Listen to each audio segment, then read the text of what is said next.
Hello, everyone, and welcome back to Cigarettes, Coffee, and Christ. I am your host, Thaddeus Paul Collins.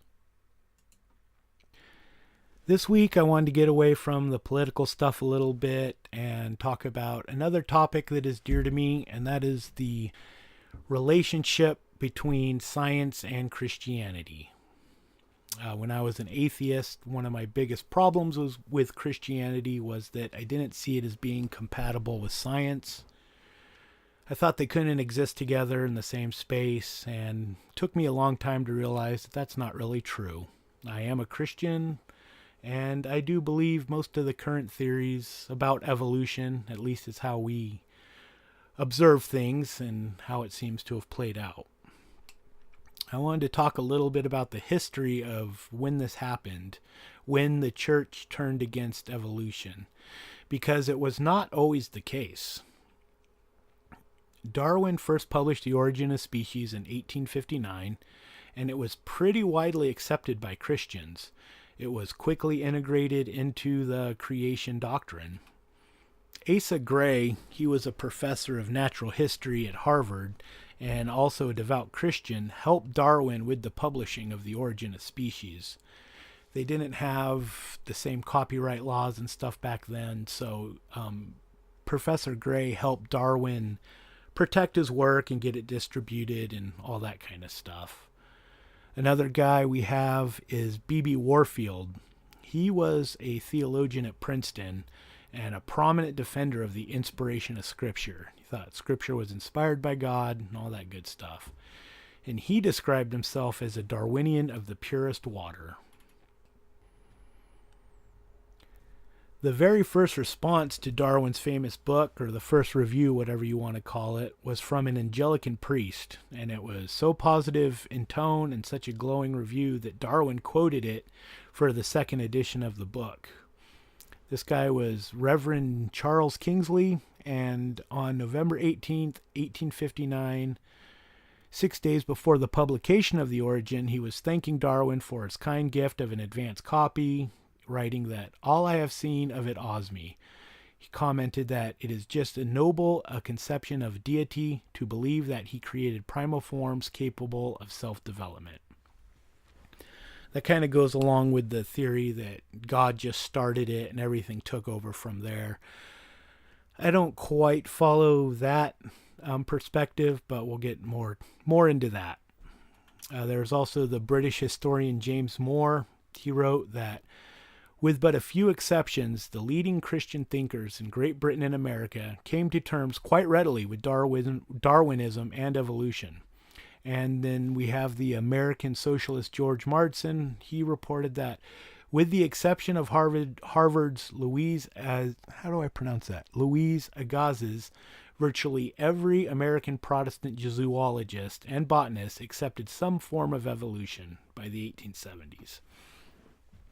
So we have all these old school Harvard professors and all the great scientific thinkers of the time, for the most part, were pretty much accepting of it. All of these guys who were Christians, and they saw no problem with it.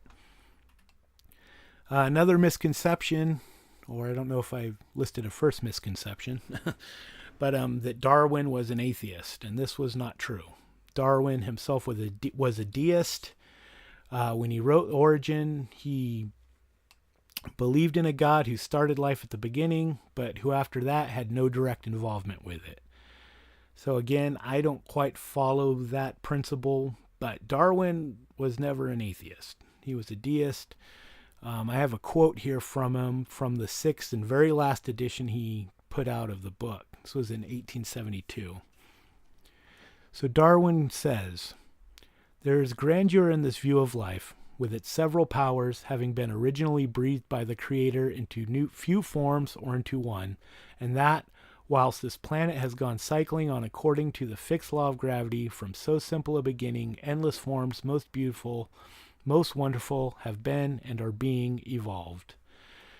Darwin did become an agnostic later in life, but he was never an atheist, maintaining that indeed it was possible to be, this is his quote, an ardent theist and an evolutionist.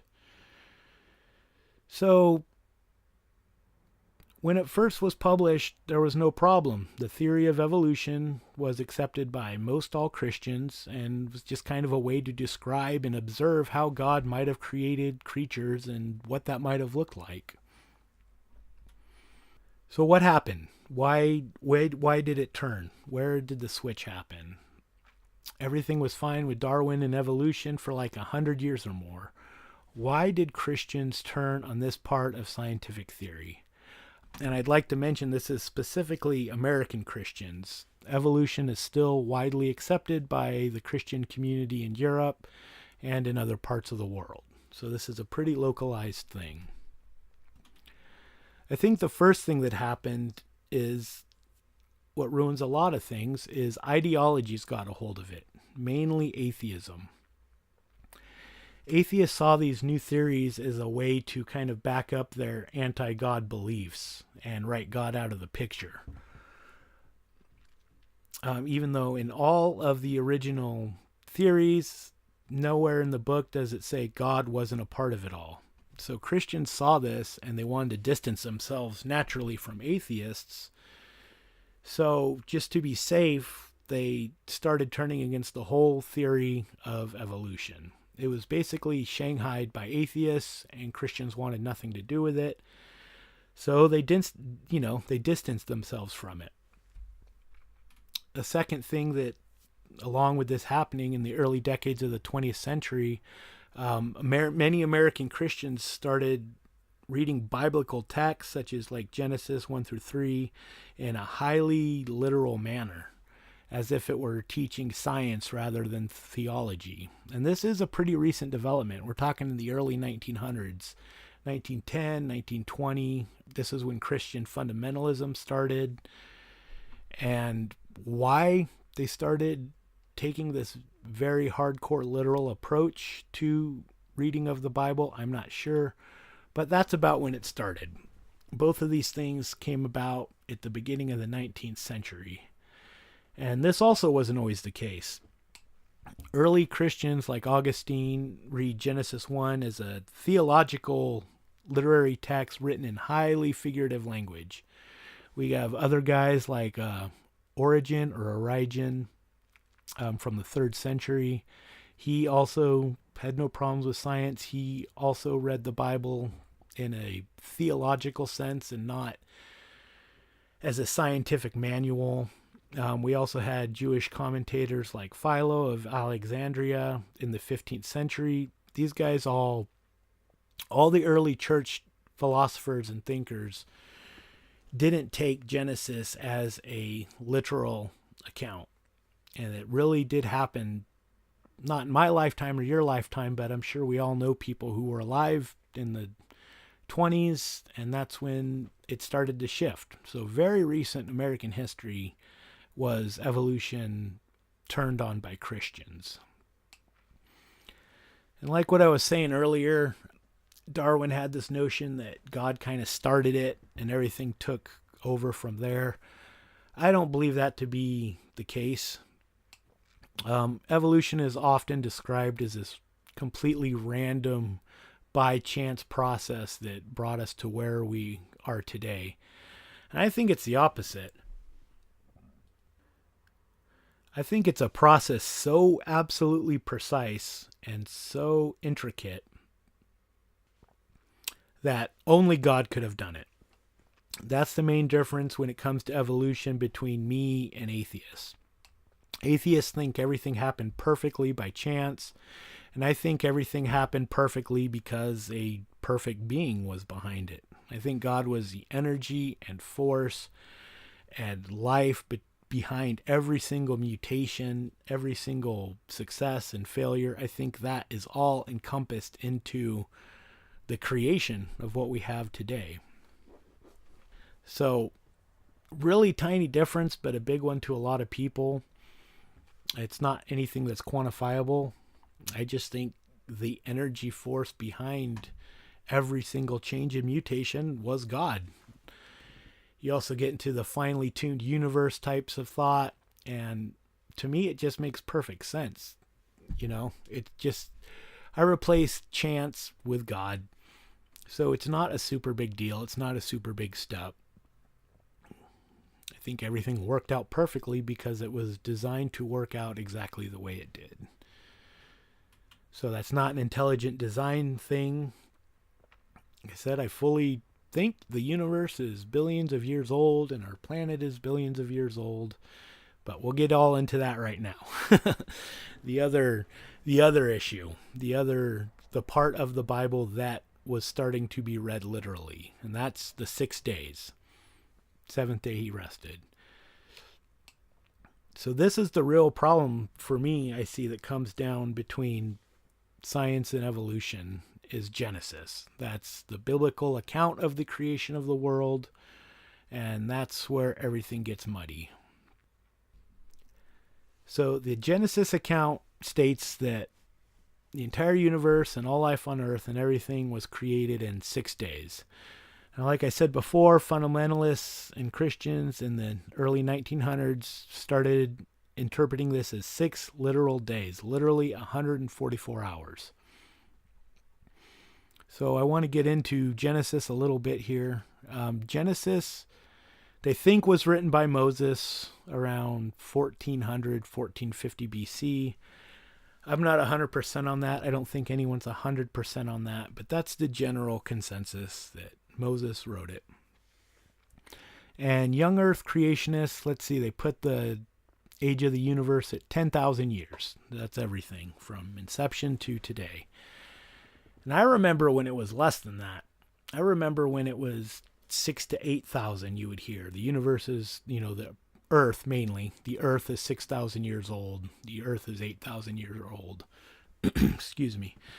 I think they kind of pushed that out a little bit just because of blaring evidence that was getting really hard to ignore, that it was 6,000 or 8,000 years old. So whatever reason, most young Earth creationists go by 10,000 years old now. So we'll use that. When Moses wrote Genesis, civilization had already been going on for thousands of years by young Earth creationists' own numbers. I know nobody really believes this, but you kind of get the feeling, talking to some Christians, that Genesis was written, on day one. Someone was jotting down notes, and the Bible starts at the very beginning of the earth, and that's just not the case. Genesis, the book itself, was written, I'm going again by young Earth, standards, was written thousands of years later. Interesting little side note. They think Job is actually the oldest book in the Bible. I don't know why I wanted to throw that in there, but it's not a chronological addition. So why I think the 6 days doesn't work. I mean, there's lots of reasons, but for me, there's a couple of pretty simple principles that ruin that for me. God sits outside of time itself. Time has no meaning to God. He is before what we view as time. He is after what we view as time. He sits outside of it. So time is only something that matters to us because we observe it. The turning of the sun and the planet and all that. And that's a very human thing. So I think it's weird that we would try to box God into a time frame that only applies to us tiny little humans. The 6 day thing doesn't even work within our own solar system. This is one of my first kind of fun thought experiments I want to do. So I'm going to make your brain hurt just a little bit, but bear with me. So on Earth, a day is 24 hours, right? That's how long it takes for the Earth to rotate and all that good stuff. But on Venus, a day is 5,832 hours. So on the first day when God created light and dark, according to the Bible, we would have had 243 days here on Earth before Venus had one. And the farther you get out into the universe, the less and less a day has any meaning. When you're in the void of space and you're not on any kind of planet and you're between stars or whatever you want to think about, time falls apart really quickly. So my point is, time and days are only relevant to us here observing it.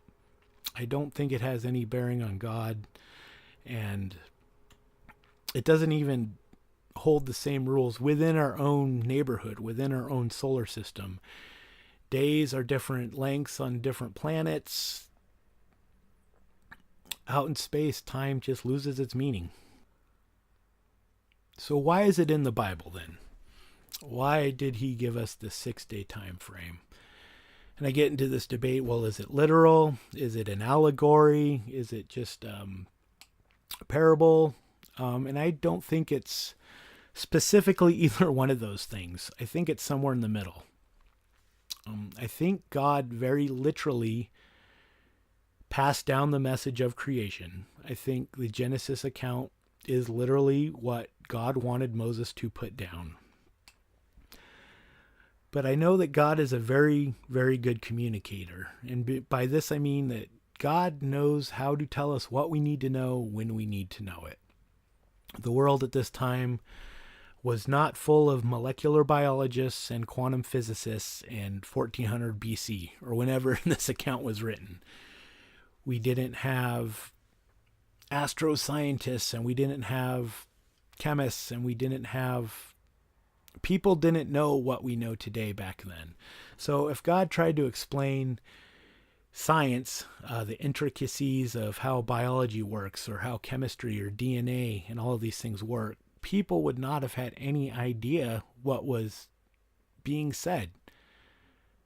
Imagine if Moses wrote down a textbook on the theories of evolution, or wrote down the workings of quantum mechanics, or he was somehow given by God how DNA strands work. You see what I'm saying? Like, we weren't ready at that time to understand how things were happening.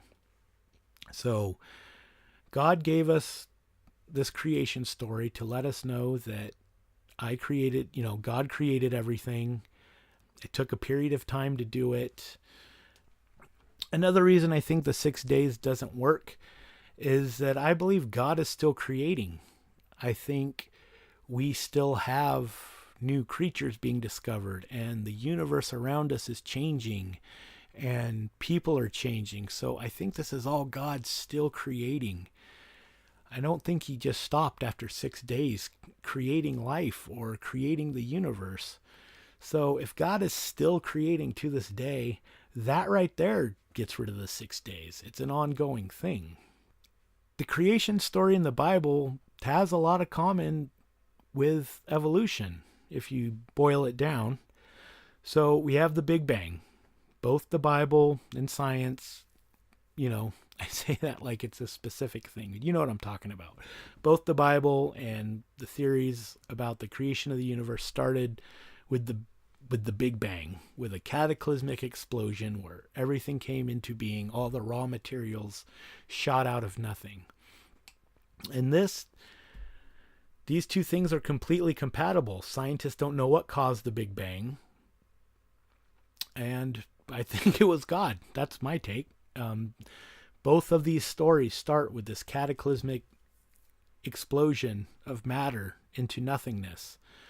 The Bible says God spoke and everything came into existence, the heavens, the earth, the planets, or the raw materials at least, everything exploded out of nothing. And both were all lined up there. Next, the Bible and science think that water came next. Water came to the planet, and then life came from the water, and then man came last. So, in Bible and evolution, we have the Big Bang, we have water, we have life, and at the end of it came man. Both of these things are pretty lined up. So, if God was trying to give a simpler people a rundown of how he created everything, the story of creation in Genesis, really, aside from the hard dates of 6 days, 144 hours, they kind of follow the same timelines pretty well. Another thing we can kind of agree on is that dinosaurs were gone before man. I think science and the Bible both tell us this. There's no mentions of dinosaurs in the Bible. A lot of people will say they were. They talked about the Leviathans and some big sea creatures. But definitely in the Bible, when the story picks up with Adam and Eve, we don't have giant dinosaurs roaming around. It's just not in there.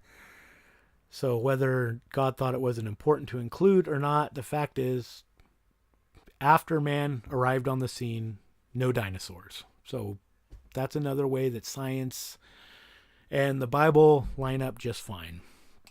And God, I don't think, tricks us. I don't think God would put all of this evidence, for lack of a better word, out there. I used to hear back in the day some hardcore fundamentalist preachers say that dinosaur bones were put there by the devil or by God to trick us, to test our faith. And that to me just doesn't seem like something God would do. I don't think God would create dinosaur bones just for us to question the story of creation. But that was a thing. That was a theory that used to be passed around through hardcore Christians. And the Bible also tells us that there were other people around during Adam and Eve. Yes, Adam and Eve were, I believe, the first fully developed humans that definitely had connection with God. There had to be two first fully formed people somewhere. But in the Bible, I mean, just directly after Adam and Eve, we're told that there are other people in the world. This picks up right after Cain killed Abel. And this is Genesis chapter 1, 14 through 17. Cain said to the Lord, "My punishment is more than I can bear. Today you are driving me from the land, and I will be hidden from your presence. I will be a restless wanderer on the earth, and whoever finds me will kill me." But the Lord said to him, "Not so. Anyone who kills Cain will suffer vengeance 7 times over." The Lord put a mark on Cain so that no one who found him would kill him. So Cain went out from the Lord's presence and lived in the land of Nod, east of Eden. Cain made love to his wife, and she became pregnant and gave birth to Enoch. Cain was then building a city and named it after his son Enoch. So Cain had a wife out there. Cain were worried about other humans outside of his family possibly trying to kill him. So we have evidence within the Bible that civilization was starting to crop up. They're kind of described as Neolithic farmers, if you read, or gathering and hunting and just starting to raise livestock in this. But we're told in the Bible that there are definitely other people around. There's this whole land of Nod. Again, I'm repeating myself, but Cain was worried about other people in the world trying to kill him, and he found a wife. So we have examples of other people out there, of civilization starting to crop up. So all in all, Genesis really is not that bad of a summary of the creation of the world, considering the audience. It's a very, very simplified version, but that's why it falls into the category between literal and allegory. I think God did literally pass this story down, or at least he inspired it. He inspired Moses to write down the creation story. And that's all people could understand back then. As we grow and evolve, we are able to understand more. And I don't think there's anything wrong with that. I don't think we should be looking at Genesis as a textbook. That's not how it was written. Genesis was written for God to tell his people, like, look, I created all of this. I started from nothing. I created the world and water and the animals and trees. And then I made you. That's all the story's saying, in my opinion. Then, of course, we have the ark. This does play into the whole thing a bit, too. And this is where, not that I'm trying to, this is where I can kind of catch some Christians admitting they believe in evolution. So we have the ark. We're told in the Bible how big it is. I did not write down the measurements. You can look it up. Was big. It was a big boat. but I don't remember exactly how big it was. It's measurable in football fields. I remember that, and I should have really probably wrote down the dimensions of it to make my next point. But look it up. Look up how big the ark was. It's recorded really clearly in the Bible. Now, today on Earth, we have 6.5 million species on land. That's just the land creatures. That's not talking anything that lives in the ocean. I think we currently have counted like 8 million species total, with 2 or so of them being in the water. So we're talking on Earth, 6 million species that would have had to go onto the ark. But he took 2 of each creature and 7 of some. So we're talking 13 plus million species of animals.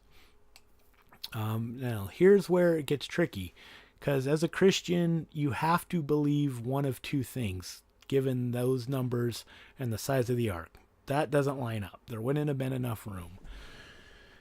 So a lot of people think, and this is where I kind of fall into, the idea that the ark was a localized event, that it was not, in fact, the entire globe, that this happened in a smaller area.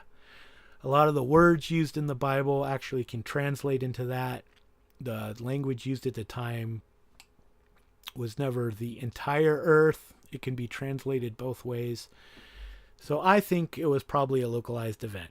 Fine. That gets rid of the need to fit 13 to 17 million animals on this boat. But what I heard from a teacher that I do respect, and he was a teacher at this Christian school I went to where I did a lot of studying, he told me that he thought that there were less creatures on the boat, and that they, from there, changed into a bunch of different creatures. He used the example of horses. He said, well, there weren't like zebras and all these other different kinds of horses. There was a horse, and that later turned into zebras and all these other ungulates, I think they're called. What are the 2 hoof things? So I'm like, well, that's evolution. Like, where do you draw the line? Like, couldn't we back that up a little further and say, well, maybe this hoofed animal turned into all of these species? So a lot of Christians will use evolution. This is where the macro micro thing comes into play when it fits the narrative. So he thought there was just one type of specific animals that then evolved. I don't know how else to put it, into all the different kinds of horses, or all the different, I think there was like one type of cow that turned into oxen and cows and buffaloes and all that. Or there was one type of dog or wolf that turned into coyotes and wolves and dogs, and every subset like that. So that's evolution. When it comes to the ark, you either have to believe that it was a localized event, and if you believe it was a worldwide event, then you believe in a form of evolution. I don't know. I think it's easier just to observe what we see. And of course, there are problems with evolution. I'm not saying there's not. But it fills in a lot more holes than the gaps left by the Bible. And I don't think the Bible was meant to be a biology handbook. I think it was meant to, especially Genesis, let us know that God is the master and creator of everything. And he created everything out of nothing, out of darkness. And I think that's totally fine. I don't think the Bible was ever meant to be a textbook. I don't think it was ever meant to be a science book. And it was written for people that couldn't understand even like a lot of the basic things we understand today. Just normal laypersons like you and me. So I know that I'm pretty sure God would know that over time we would evolve and learn, and technology would spread, and we would be able to identify and witness and understand more and more of what he created and how he did it. And we'll never know everything how he did it, but nothing here contradicts anything that's in the Bible. I mean, just look at the science and technology we have. That's a form of evolution, too. Everything from the first rocks and sticks we use to the internet and space travel and all the stuff we have. We changed and evolved over time, and we're understanding more and more. And that no way has to take away from the Genesis account. They don't have to conflict at all. A big thing I find ironic is the using of like science to debunk science. By this I mean you have a lot of young earth creationists with websites and on Twitter and on Facebook talking about how scientific theory basically isn't true. I just find that interesting. You're the same scientific theory that created all the technology we have is the same process of elimination and theory that describes how we think we all got here. I don't know. Here's the thing. You can believe what you want. There's absolutely no problem believing the earth is 8,000 years old. You know, the story of how we got here and Jesus and the gospel are the things you need to know. The Old Testament's very important for the history, how things transcribed, and mainly the Old Testament's there to show that the coming of Jesus was prophesied, and we need to know what happened up until that point. But ultimately, I think the gospel is the main story. I think what happened after Adam and Eve got here are the main story. I think those are the important things. What happened before Adam and Eve really doesn't matter. You know, I could be wrong on this. I could get up to heaven and God could just be like, no, totally. 6 days, 144 hours, the whole shebang. Who knows? Maybe that'll be the case. But I tend to look at the things we can observe, and I think science and evolution and biology helps us just appreciate the incredible systems that God built, just the incredible power of him, how he built everything to work so perfectly, and how everything changed and grew as he sculpted it. And I just think it's beautiful, and I hate the fact that people may not turn to Christianity because they think they have to give up their love of or belief in science. That's the only damaging part. Believing the earth is a certain number of years old, believing that humans have been here only 8,000 to 10,000 years, that in itself isn't damaging. I think the damaging part comes in when we start criticizing or even turning away Christians who do believe in evolution. Like myself, I almost didn't become a Christian because I thought it was too at odds with the things that we can see. And I realized that the things we can see and observe should strengthen our faith in Christ. It should strengthen our belief in this awe-inspiring, all-powerful being that made everything.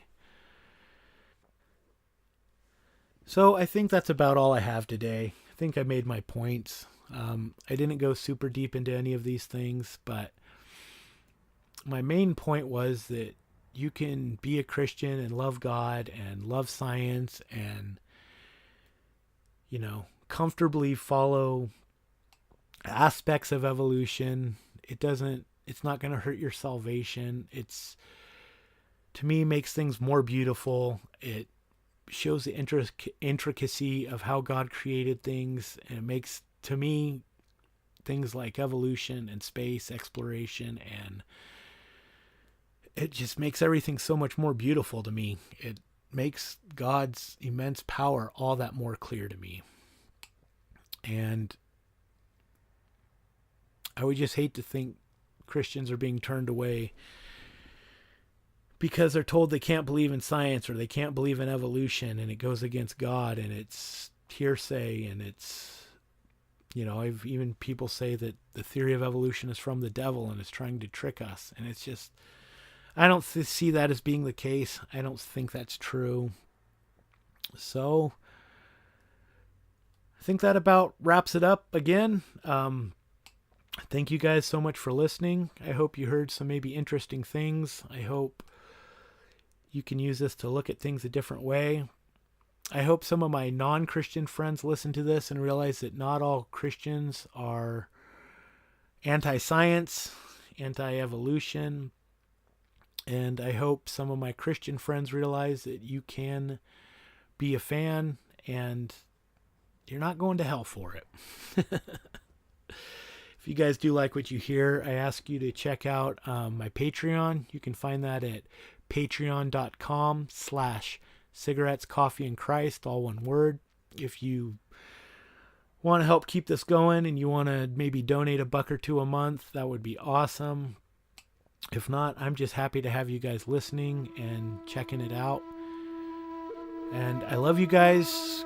Go with Christ in everything you do. And that's it. Have a good day. Bye-bye. Everything goes my way when I want it to. Everything rises above the soul. Everyone wants to be my friend indeed. What I want and what I need. I look up to my love and to my peace. Stay away for a while and breathe my breath. But if it don't matter, then it matters to me.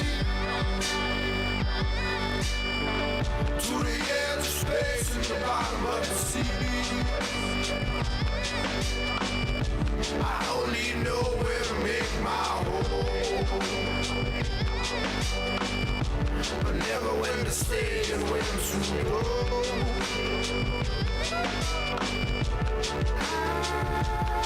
Where's the love I know?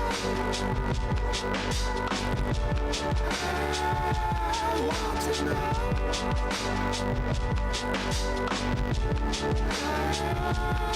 Where's the peace I know?